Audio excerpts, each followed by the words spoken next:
Hello guys, so yung probably yung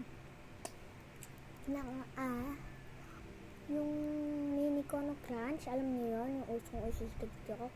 Ito na siya. Bale, nabuksan ko na rin guys, kasi kanina pa ako habang nanonood, nagbi-video, ganun. Yung gaya. Kaya try nyo na rin. Masarap. Hulog.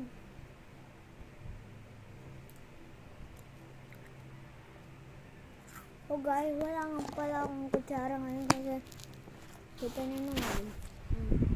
Nasa kwarto. Ito na bag ko guys. Yun.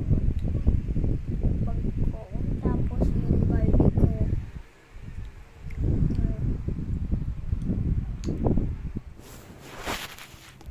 Alam niyo kung bakit ko binuksan agad? Kasi titikman ko kung ano natitikman yung. Grabe, ang sarap pala nito. Alam ko, hindi masarap. Kaya ko scam. Bye bye guys. Sa next vlog, bukas. Basta may next vlog pa ako. Bye.